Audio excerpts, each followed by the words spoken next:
Welcome ටු ටයිඩිනෙස්. අද මම කියන්න යන්නේ උදේට රෑට එහෙම නැත්තම් හවසට ඉතාමත් ඉක්මනින් හදාගන්න පුළුවන් රස කෑමක් ගැන. අපි බලමු අවශ්‍ය වන්නේ මොනවද කියලා.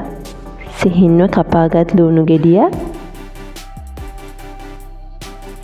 කපාගත් කරපිංචා ටිකක්, බිත්තර දෙකක් සහ පාන් පෙති කිහිපයක්. මුලින්ම බිත්තර දෙක කඩලා තත්පර 30ක් පමණ බ්ලෙන්ඩ් කරගන්න.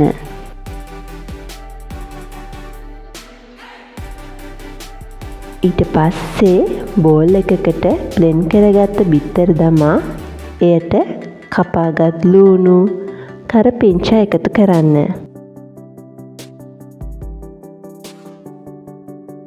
ගම්මිරිස් කුඩු තේ හැඳි භාගයක්ද එකතු කරන්න. පසුව රස අනුව ලුණු එකතු කරන්න.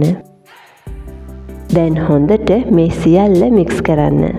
මේ මිශ්‍රණයට සිහින්ව කපාගත් අමු මිරිස් උනත් කැමතිනම් එකතු කරගන්න පුළුවන්. ඊට පස්සේ පාන් පෙත්තක් අරගෙන මෙම මිශ්‍රණයේ තප්පර 10ක් පමණ දෙපැත්ත තවරා ගන්න. පෑන් එකක් ලිපේ තබා එයට තෙල් මෙස හැඳි එකක් දමා තෙල් ටික රත් වූ පසු පාන් පෙත්ත දෙපැත්ත මාරු කරමින් රන්වන් පැහැගන්වන තුරු ටෝස්ට් කරගන්න.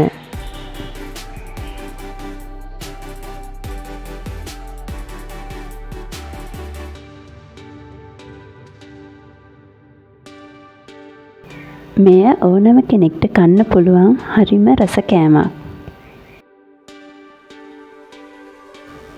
ඔබත් හදලා බලලා කමෙන්ට් එකක් දාන්න. මේ වීඩියෝ එකට කැමති නම් ලයික් කරලා ෂෙයා කරන්න අමතක කරන්නත් එපා.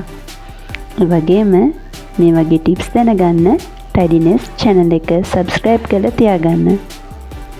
සුබ දවසක්.